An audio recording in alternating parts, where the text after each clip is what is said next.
जय गुरु जी, शुक्राना गुरु जी, अनंतम अनंतम बार शुक्राना मेरे गुरुपा। जय गुरु जी। संगत जी अगर आप भी इस चैनल पर नए हैं तो चैनल को सब्सक्राइब जरूर करें, ताकि जब भी हम इस चैनल पर कोई भी सत्संग अपलोड करें तो आपको पता चल सके और आप उस सत्संग को सुन सकें।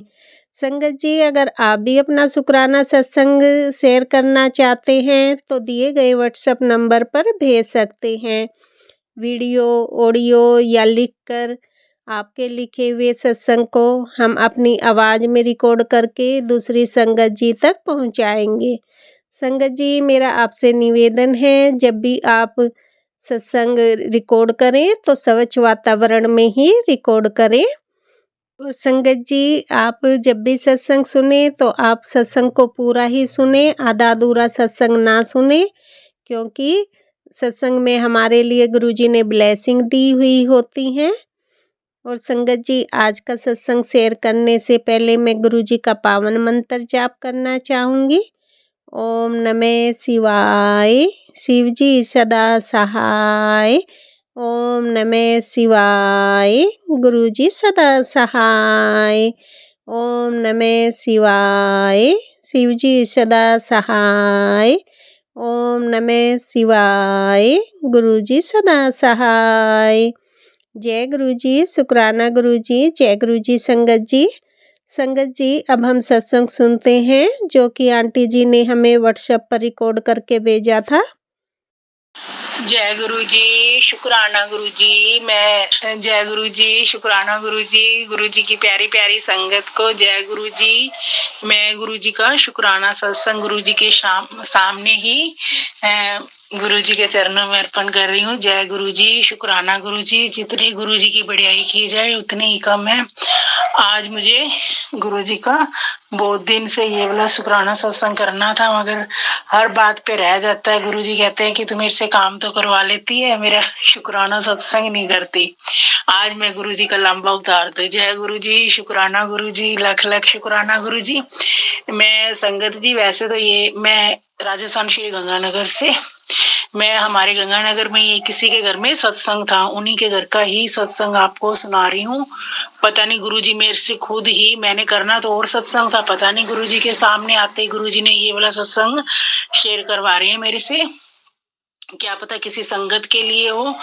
जय गुरु जी, शुक्राना गुरु जी। ओम नमः शिवाय, शिव जी सदा सहाय। ओम नमः शिवाय, गुरु जी सदा सहाय। संगत जी जैसे किसी के घर पे सत्संग था, मैं और मेरी फ्रेंड ना 2-3 दिन पहले ही हमारे मैसेज आ गया था कि सत्संग है। मैंने कहा नहीं मैं नहीं जाऊंगी।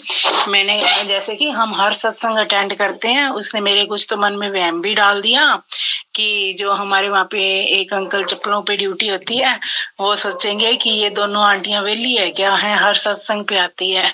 तो मेरे मन में पता नहीं ऐसा सा हो गया भी हाँ भी हो भी सकता है कि ऐसे सोचे। तो मैंने मन में आके ये सोचा कि मैं तो सत्संग पे नहीं जाऊंगी आज। तो वो आंटी का फोन आया कि आंटी आप चलोगे। मैंने कहा नहीं मैं तो नहीं जाती। वो निराश होगी, कहती क्यों। मैंने कहा नहीं आपने कहा था ना वो जो चप्पलों वाले अंकल की ड्यूटी लगी तो उनका नाम लेके कि ना रिंकू अंकल कहेंगे कि ना ये दोनों तो वेली है और हर सत्संग पे आती हैं। तो मैंने कहा नहीं मैं नहीं जाती इसलिए। तो कहती नहीं कोई बात नहीं, चलो ऐसे। मैंने भी उस दिन जल्दबाजी में आपको ऐसे ही कह दिया। तो मैंने कहा नहीं अगर चल गुरुजी ने लेके जाना होगा ना तो ले जाएंगे। तो ना फिर ना ऐसे करते कराते मैं ना कोई मार्केट, वैसे तो जैसे कि बच्चों के लिए कुछ बना रखा था, पता नहीं बेटे ने उस दिन जैसे कि गुरुजी ने ही उसके मन में डाला कि कुछ मेरे को ला के दे। तो मेरे सामने ना बिल्कुल जो अंकल की वो बात कर रही थी ना कि वो सोचते होंगे, तो वो मेरे एकदम से सामने आ गए। फिर मैंने कहा मैं इन अंकल से पूछूं तो सही कि वो भी सोचते हैं या नहीं सोचते ऐसा, बट मैं नहीं कह पाई उनको। तो आ गई। मैंने कहा चलो कोई बात नहीं, हो सकता है कि गुरुजी ने कोई संकेत दिया। और मैं घर आके जैसे कि आगे कभी सत्संग पे जाना होता है ना तो मैं जल्दी जल्दी काम कर लेती हूँ घर का। उस दिन मेरे को ये था कि जाना तो है नहीं है, मैंने पढ़ा है कर लेंगे धीरे धीरे आराम से। तो मैंने ना आके बेटे को खाना वाना दे के जल्दी जल्दी तो एकदम से मूड बन गया। उनके 4 बजे का टाइम था सत्संग का। तो मैंने उन आंटी को फोन किया 3 बजे, मैंने कहा आंटी चल अपने चलेंगे 4 बजे, चलना हो तो चलेंगे। वो बड़े खुश हो गए, कहती हाँ चलेंगे, क्यों नहीं चलेंगे। तो हम दोनों ना गए। तो जैसे कि उनके घर पे गए, बहुत बहुत अच्छा सत्संग। जैसे कि हम जाते हैं तो वेलकम बैंड से पहले ही जाते हैं, क्योंकि जो हमारे आंटी है ना, हेड आंटी, वो कहते हैं कि वेलकम बैंड से पहले ही आया करो, ऐसे बाद में वो बात नहीं होती है, तो हम पहले ही चले जाते हैं। हम गए ना तो वो ये अंकल खड़े थे, तो मैं पहले पूछने लगी, फिर मैंने चलो कहा चलो कोई बात नहीं, कहेंगे तो सोचेंगे तो सोचते रहने दो। तो हम चले गए। जैसे कि उनके घर में ना मेरे को आदत है, बीजे अगर मैं गुरुजी के सत्संग पे जाऊं ना तो गुरुजी के बिल्कुल जैसे कि सामने, चाहे पीछे सीट मिल जाए लेकिन मैं बैठूंगी सामने गुरुजी से, बातें करते रहती हूँ आपस में, जो भी कोई बात हो मन की गुरुजी से मन ही मन में करते रहते हैं। तो उन्होंने क्या कहा कि जो इनके जो नई संगत है ना, फैमिली वाले है ना, वो यहाँ पे बैठेंगे, आप सब रूम में बैठोगे। तो मैंने कहा गुरुजी ये तो बात गलत होगी, भी हम तो अब मैं तो आपके सामने बैठ नहीं पाऊंगी, मैं आके जाके उनके दीवान पे बैठ गई सामने रूम में। तो इतने में जो हमारे हेड आंटी है ना, वो आए, कहते कि तू ना आप नीचे नहीं बैठ सकते, जैसे कि उन्होंने नीचे भी लगा रखा था सामने। मैंने कहा नहीं मैं नीचे नहीं बैठ सकती, क्योंकि मेरे ना वो पैर में थोड़ा सा, पता नहीं पैर में फ्रैक्चर तो नहीं मैं कह सकती, कोई ब्लैक मैजिक के कारण ही पता नहीं एकदम से मेरे जैसे कि टांग में दर्द शुरू हो गया, रुकने लग गई थी टांग, कुछ भी नहीं हुआ था। तो ऐसे अब मैं ना नीचे नहीं बैठ सकती, यानी कुल मिला के कहने का मतलब है। तो आंटी कहते कि ना चलो आप इनके ना साथ वाले रूम में ना चेयर्स पड़ी है, आप वहां पे आ जाओ। तो हम वहां पे चले गए। तो आप संगत जी यकीन नहीं मानोगे, जो गुरुजी का पर्पल ड्रेस वाला स्वरूप है ना, आपने देखा होगा, वो बड़ा सारा उनके रूम में लगा हुआ था। तो मैं ना बिल्कुल चेयर के आगे बिल्कुल मिल गई जगह। मैंने कहा जय गुरु जी, शुक्राना गुरु जी, लख लख शुक्राना गुरु जी। तो जो हमारे साथ में वो आंटी गई थी ना, वो प्रीति आंटी और उनका बेटा, हम तीनों जने बैठ गए। इतने में अब संगत जी ध्यान से सुनना आप, एक ना वहाँ सेवादार आंटी है, वो हमेशा ही आती है, वो उनकी पक्की सेवा है, और उनका बेटा है ना, तो उसको जैसे कि अपने कह सकते हैं कि देखो मैं कहना नहीं चाहती, बट देखो फिर आपको समझ में भी नहीं आएगा, जैसे कि वो मंदबुद्धि है। तो वो ना बड़ा सारा यंग है, 18-19 साल का लड़का आराम से होएगा। हाँ 18-19 साल का होगा आराम से। तो वो ना उनके सोफा भी लगा हुआ था कमरे में, उसकी मम्मी तो सोफे पे बैठ गई और वो नीचे बैठ गया। तो इतने में ना वो इतना परेशान कर रहा है, इतना परेशान कर रहा है ना, कभी ऐसे इधर को खींच लिया, ऐसे मम्मी को कैसे ऐसे किया ना। तो मैं गुरुजी के ना, मेरे बिल्कुल गुरुजी का स्वरूप सामने था ना, कुर्सी में सामने बैठी हूँ, मैं गुरुजी को कह रही हूँ गुरुजी देखो मैं ना, इतना बड़ा बच्चा होके ऐसे परेशान करे तो माँ कितना अंदर से वो उसको फील होता है ना, गुरुजी तुसी एनु ठीक कर दो ना। तो मैं ऐसे गुरुजी को बोल रही हूँ सामने। तो ना बोलते बोलते ना मानोगे नहीं संगत जी, आप ना मेरे को ना, जैसे किसी का दुख ना, कई तो होते ना बर्दाश्त कर लेते हैं ना, है ना, मेरे से किसी का भी दुख बर्दाश्त नहीं होता। ऐसे देख के मेरे को रोना आने लग गया। तो मैं ऐसे करती करती ना, तो इतने में गुरुजी मैंने कहते कि तू मुंडे नु चाह पिया, तो मुंडे ने चाह पिया। वहां पे ना जैसे हमारे वो बीच में संगत, सत्संग के बीच में संगत को ना चाय प्रसाद देते हैं, हालांकि उसने पी लिया था। फिर मैंने कहा गुरुजी अभी तो चाय प्रसाद पी है और तुसी मैंने कह रहे हो कि मुंडे नु चाह पिया, मुंडे नु चाह पिया। ते मैं ऐसे, उसकी माँ क्या सोचेगी कि ना तो मेरी सेवा है वहां पे, ना मैं उन जिनके घर सत्संग है उस फैमिली को जानती हूँ, ऐसे मैं कैसे चाय पिला सकती हूँ है। तो भाई आप संगत जी मानोगे नहीं, गुरुजी तो मेरे पीछे पड़ गए, सामने मैं देखी जा रही हूँ, गुरुजी बोली जा रहे हैं तू मुंडे नु चाह पिया, तू मुंडे नु चाह पिया, तू मुंडे नु चाह पिया। तो मैंने कहा चलो ना गुरुजी ऐसे करो, आप ना किसी और जो जिनकी सेवा लगी हुई है ना चाय की, आप उनको भेज दो, अगर आपने चाय पिलानी है ना तो वो आगे कर देंगे। तो वो इतने में ना एक लड़की चाय लेके आ गई, तो उन्होंने, उसकी माँ ने ना मना कर दिया कि नहीं पीनी, इसको ज्यादा नहीं चाय देनी, और वो लड़की वापस लेके चली गई। तो मेरे को गुरुजी कह रहे हैं कि तू मुंडे नु चाह पिया, तू मुंडे नु चाह पिया। तो मैंने कहा गुरुजी देखना उसकी मम्मी तो मना कर रही है और आप मेरे पीछे पड़े पड़े हो कि मुंडे नु चाह पिया, मुंडे नु चाह पिया, तो मैं ऐसे कैसे चाय पिला सकती हूँ। तो गुरुजी कहते हैं ना, इतने में क्या हुआ पता नहीं, वो जो लड़का था ना, उसके बाथरूम का प्रेशर हुआ, पता नहीं क्या हुआ, उसके पापा ना सामने ऊपर था उनका बाथरूम, जिनके घर सत्संग था, उसको लेके चले गए। तो मैं इतने में आंखें बंद करके बैठ गई। तो मैंने कहा चलो गुरुजी, अब तो वो चला ही गया, अब मैं क्या चाय पिलाऊं उसको। तो मैं आंखें बंद करके बैठे बैठे ना गुरुजी कहते हैं कि मुंडे नु तू चाह क्यों नहीं पियांदी। तो मुंडे ने चाह पिया, मुंडे ने चाह पिया। तो मैंने कहा अब तो वो बाथरूम ही चला गया, मैं क्या चाय पिलाऊं। कहते नहीं तू चाय पिला। मैंने कहा चलो ठीक है गुरुजी, अगर चाय पिलानी ना उसको मैं तो बाहर से लेने नहीं जाऊंगी, ना मैं इनको जानती हूँ, मुझे ऐसे वो सोचेंगे कि इसको खुद को चाय पीने की लगी है बार बार, तो आप चाय प्रसाद भेज दो। इतने में एक लड़की, वही लड़की जो पहले दे रही थी, वही एक ही कप सिर्फ उसमें ट्रे में लेके आई है कि आंटी चाय प्रसाद लोगे। तो मैंने कहा हाँ मैं लूंगी। तो सब मेरी आंटी है ना जो 2-3 और बैठी थी, वो मेरे मुंह की तरफ देखने लगी भी, जैसे कि इन्होंने तो अभी भी। मैंने फिर भी नहीं सोचा, मैंने कहा गुरुजी मेरे को कह रहे हैं कि मुंडे नु चाह पिया, मुंडे नु चाह पिया। तो मैंने कहा चलो कोई बात नहीं। मैंने लेके ना वो जो गुरुजी का स्वरूप और टेबल था ना, वो तो बाथरूम गया हुआ था, वो लड़का तो ना, तो मैंने गुरुजी के आगे रख दी। मैंने कहा चलो ठीक है गुरुजी, वो लड़का आएगा ना मैं उसको चाय पिला दूंगी, आप मेरे को बार बार चाय पिला, मुंडे नु चाय पिला कह रहे हो, तो मैं पिला दूंगी, ठीक है। तो इतने में मैं ना लड़का तो 2-4 मिनट बाद वो आ गया। तो वो आके बैठ गया थोड़ा सा, फिर अपनी मम्मी को परेशान करने लग गया। तो मैंने कहा गुरुजी कहते चल तू मुंडे नु चाह पिया। तो मैंने ना वो उसको चाय का कप उठाया गुरुजी को। मैंने कहा गुरुजी उसकी माँ ना मेरे को ये ना सोचे या गलत ना समझ ले भी ये मेरे बेटे को चाय क्यों पिला रही है, तो आप ही संभालना अब जो भी होगा। तो मैं उसको चाय देने लगी ना, मैंने कहा बेटा ये ना आप चाय प्रसाद ले लो है। तो उसने वो फटाफट पकड़ने लग गया।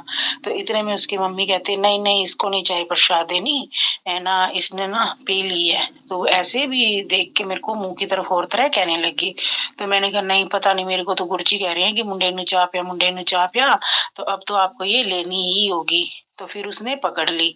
तो इतने में ना जैसे उसने चाय पकड़ी ना संगत जी, मेरे तो एकदम से बैठ के इतना रोना आने लग गया, मेरे को पता ही नहीं क्या हुआ क्या नहीं हुआ। मैं रोई जा रही हूँ, रोई जा रही हूँ, रोई जा रही हूँ। जो साथ वाले आंटी थे मेरे मुंह की तरफ देखे जा रहे हैं ये क्यों रो रही है ये है। तो मैंने कहा पता नहीं गुरुजी, पता नहीं क्या हो रहा है। तो इतने में ना वो लड़के ने ना चाय पी के गिलास रख दिया। तो ना उन्होंने ना जो आंटी ने वो स्वरूप रख रखा था ना गुरुजी का, तो उसके आगे ना कैंडल रख रखी थी। वो शोपीस सा था प्लास्टिक का, और उसमें कैंडल जगा के रख रखी थी। वो कई कैंडल पूरी जग के ना, तो मेरे ना जैसे रोते रोते मैं ना गुरुजी को यही प्रेयर करने लगी कि ना भी बच्चे को ठीक कर दो, बच्चे को ठीक कर दो। तो ना इतने में ना मेरी ना आंखें बंद होगी, और मैं ना जैसे गुरुजी के साथ में टेलीपैथी होने लगी। तो इतने में जो मेरे साथ में प्रीति आंटी गई थी ना, वो नीचे बैठी थी, मैं ऊपर बैठी थी। तो इतने में मेरे को वो ऐसे हाथ मार के कहती है कि अलका आंटी आग लग गई। तो मैंने एकदम से आंखें खोली ना, वो जो उन्होंने मोमबत्ती जगा रखी थी ना, जैसे बड़ा स्वरूप पूजा रही थी, वो परले पासे थे, हम रूम में थे। तो मैंने जैसे आंखें खोली ना, तो उसमें तो फुल आग लगी। तो मैंने एकदम से देखा, मैंने कहा मैं कैसे बुझाऊं इसको, कोई नहीं हिला वहां से, है देख रहे हैं। तो इतने में वही जो लड़के का पापा था ना, वो कुर्सी पे बैठा था। तो वो फटाफट खड़ा होके ना, तो वो बुझाने आग को उठाने लग गया। तो मैंने कहा अंकल जी ऐसे तो हाथ जल जाएगा, आप ऐसे करो प्लेट लेके आओ इनकी किचन से, क्योंकि उनका थोड़ा सा पोर्शन अलग था, जैसे हम इधर बैठे थे वो थोड़ा सा अलग था। तो वो लेने गए ना, तो मैंने इतने में देखा, मैंने कहा इनके तो पूरे रूम में आग लग जाएगी ऐसे। तो मैंने फटाफट उठाती आई अपने हाथ से, मैंने कहा हाथ ही जलेगा ना, कोई बात नहीं। तो मैं फटाफट बाहर ले जाके इसको फेंक देती हूँ। तो मैंने जैसे ही हाथ में उठाया ना, थोड़ा सा गद्दे पे भी गिर गया, और ना बाहर तक ले जाने लगी ना, तो इतने में अंकल वो लेके आ गए, प्लेट लेके आगे आगे।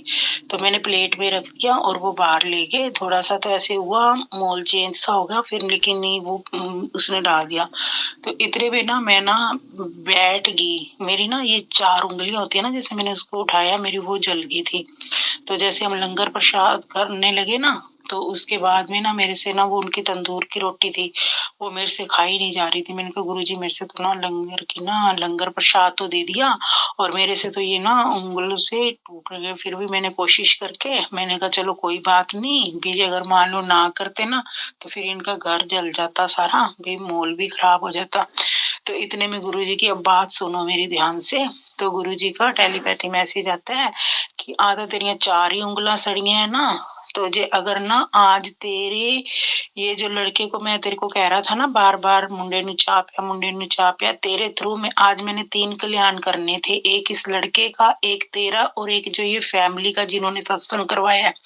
पहला कल्याण तो ये था कि लड़की को चाय पी के आज मैंने ठीक कर देना था, अगर उसकी माँ ने रोक दिया है जे आज जो माँ ना रोक दी ना आज मुंडे का कल्याण हो जाना सी। दूजा रही तेरी गल, तू करो ही कह रही सी ना मैं सत्संग ते नहीं जाना है ना, वो तेरे को तेरी मौत रोक रही थी आने के लिए यहाँ पे, पर मैंने तेरे हाथों भी बहुत जनों का कल्याण करवाना है और ये तेरी मैंने जो उंगली जली है ना इतने में ही तेरी मौत काटी है। और तीसरी बात ये कि इस घर में जो ये थोड़ा जला था ना ये बहुत बड़ी आज इसमें हादसा होने वाला था। मैंने आज 3 कल्याण किए हैं, इसीलिए संगत जी मेरे कहने का ये मतलब है भी कभी भी गुरुजी का किसी भी संगत में या गुरुजी मेरे को मैं इतना ही बोली हूँ ना, गुरुजी मेरे मुंह की तरफ यही ही देख के कह रहे हैं कि प्रसाद लंगर प्रसाद हो चाय प्रसाद हो टॉफी प्रसाद कोई भी प्रसाद हो सत्संग में आप जो भी दो ना वो ले लो, मना मत करो। बस जय गुरु जी, शुक्राना गुरु जी। इसी तरह सब के सिर पे हाथ रखी रखना, सब पे मेहर करी रखना। गुरुजी मेरे पे तो इतनी मेहर करते हैं ना, मारने वालों ने तो कसर नहीं छोड़ रखी, लेकिन बचाने वाला माँ बाप है ना मेरा, वो महाकाल है, उसके आगे किसी की भी नहीं चलती है। जय गुरु जी, शुक्राना गुरु जी, लख लख शुक्राना गुरु जी। इसी तरह आप मेहर भरा हाथ रखी रखना। जय गुरु जी, शुक्राना गुरु जी। ओम नमः शिवाय, शिव जी सदा सहाय। ओम नमः शिवाय, गुरु जी सदा सहाय। जय गुरु जी। सारी संगत को जय गुरु जी, गुरु जी की प्यारी प्यारी संगत पे इसी तरह मेहर भरा गुरु जी सब पे हाथ रखी रखे। जय गुरु जी, जय गुरु जी, जय गुरु जी। संगत जी अभी हमने सत्संग सुना और अगला सत्संग शेयर करने से पहले मैं गुरुजी का मंत्र जाप करना चाहूँगी। ओम नमः शिवाय, शिव जी सदा सहाय। ओम नमः शिवाय, गुरुजी सदा सहाय। ओम नमः शिवाय, शिव जी सदा सहाय। ओम नमः शिवाय, गुरुजी सदा सहाय। जय गुरु जी संगत जी अब हम अगला सत्संग सुनते हैं। जय गुरु जी, शुक्राना गुरु जी, आंटी अंकल जी को जय गुरु जी, सारे संगत को जय गुरु जी। ओम नमः शिवाय, शिव जी सदा सहाय। ओम नमः शिवाय, गुरु जी सदा सहाय। जय गुरु जी संगत जी। संगत जी आपको मैंने कहा था ना कि मेरी नंद आई हुई है, तो वो ब्लैक मैजिक की कोशिश तो कल से कर ही रही थी, पता नहीं क्या कुछ कर रही थी, मुझे तो नहीं मालूम। वो क्या है मेरी बेटी को चीज दिलाने के लिए चली जाती, अपने बेटों को भी मेरी बेटी को भी। अपने बच्चों के लिए तो अलग पैसे लेके आती, मेरी बेटी के लिए मैंने देखा उसके अलमारी में 10 रुपए अलग से रखे हुए थे, उसके लिए वो अलग के पैसे से लेके जाती। और मेरी बेटी को इन्होंने इतना इसका ब्रेन वॉश कर दिया कि दादी दादी बुआ बुआ कर रही थी, मेरे पास नहीं आ रही थी, उनके साथ ही आ जा रही थी बाहर बाजार में। तो मेरी बेटी को ले गई और मुझे लगा कि ये कुछ करेगी और उसको अलग पैसों से चीज दिलवा कर ले आई। मेरे बेटे ने खाई। रात को फिर हम ये आइसक्रीम खाने चली गई मेरे पति के साथ। हमने कहा कि मैं तो नहीं जाऊंगी, मेरी बेटी भी नहीं जाएगी, तो ये हमें धक्के से ले गई। हम जाना नहीं चाहते थे तो ये ले गई। मुझे तो पता था इसके मन में कोई ऐसा मंशा चल रही, क्या आपका इसके मन में क्या था संगत जी, क्या कोई पीछे चीज लगाना चाहती थी, क्या करना चाहती थी। ये ले गई, हम खाए।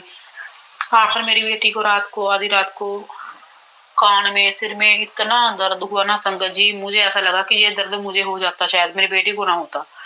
मेरी बेटी इतना रोई, इतना संगत जी चिल्लाई। मैंने गुरुजी के तरह कहने की तरह इसके नींबू का ना वो उपाय किया, इसके ऊपर से 7 बार नींबू एंटीक्लोज किया और जलाया।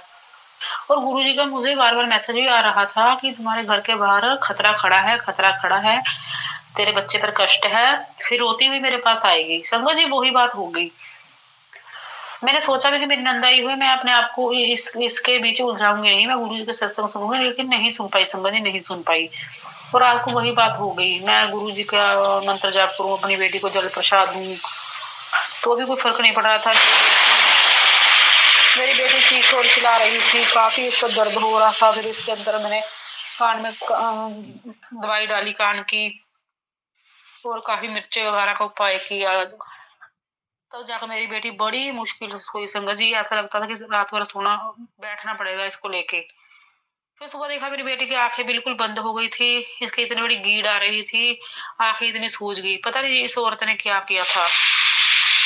मेरी भाई की शादी के वक्त मैं अपने नंद के पास लेने कोई अच्छी सी ड्रेस लेने गई। इसने कहा कि मैं दिलवा दूंगी, यहाँ पर आ जाऊं। तो इन्होंने क्या किया, माँ बेटी ने, मेरी सास भी मेरे साथ गई थी, तो इन्होंने मेरी बेटी की टोपी वहां चुरा ली संगत जी। तो मुझे ये पूरा मेरा यकीन है कि इन्होंने मेरी बेटी की टोपी किसी तांत्रिक को दे दी और उस टोपी के माध्यम से ये मेरी बेटी के जो भी ब्लैक मैजिक करती है, मेरी बेटी के सिर पर सवार हो जाता है वो ब्लैक मैजिक।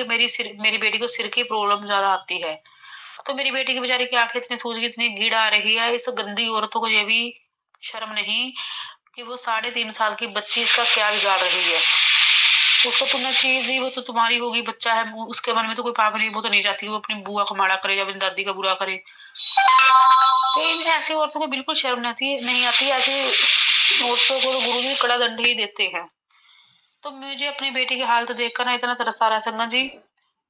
और मुझे इसके बच्चों पर मुझे भी कोई मतलब कि ऐसा नहीं कि मैं उनसे खफा हूं या इसके बच्चों से बदला लूं। मेरे मन में इसके बच्चों के लिए 1% भी ईर्ष्या नहीं है। मैं तो गुरुजी से यही कहती हूँ कि अगर जे मेरी बेटी का बुरा करती है तो इसको ही दंड दो, इसके बच्चों को कोई दंड ना दो। उन बच्चों का क्या, वो भी बच्चे ही हैं। लेकिन ये औरत, मैंने कभी इसका बुरा भी नहीं किया। हमारे पति पत्नी के प्यार के बीच में तीसरी थर्ड पार्टी बनकर ये आ गई। हमारे दोनों के बीच में ये प्रेम के बीच ये खलल डालने आ गई, खलल डाल रही है। और उस ईर्ष्या की वजह से मेरी बेटी से दुश्मनी निकाल रही है, फालतू की दुश्मन बन गई है। किसी के प्रेम के बीच खलल डालना बहुत बड़ा दंड मिलता है संगत जी। कोई इंसान सोच भी नहीं सकता, ये अपने आप को भगवान मान रही है। वो पांडव था ना, वो पांडु था, 5 पांडवों का पिता। उसने भी वो हिरनी थे, मैंने कहानी वो सुनी है, उसमें हिरनी के उसने तीर लगा दिया था शिकार करते वक्त। वो हिरनी गर्भावस्था में थी और वो अपने प्रेम के बीच मगन थे।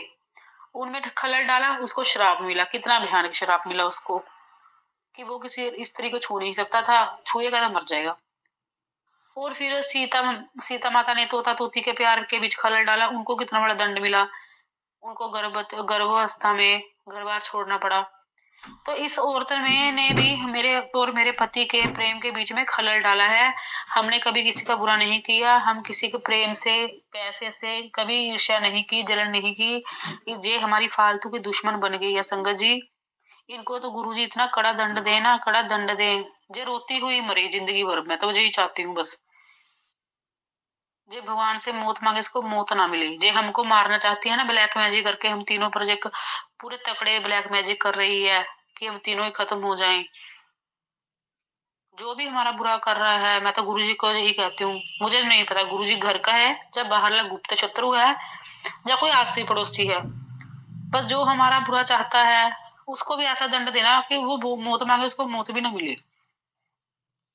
आप ही दंड देना, मैं उसके लिए कोई दंड तय नहीं कर सकती। जो गुरु ही दंड देते हैं ना, वो ही सर्वोपरि होता है।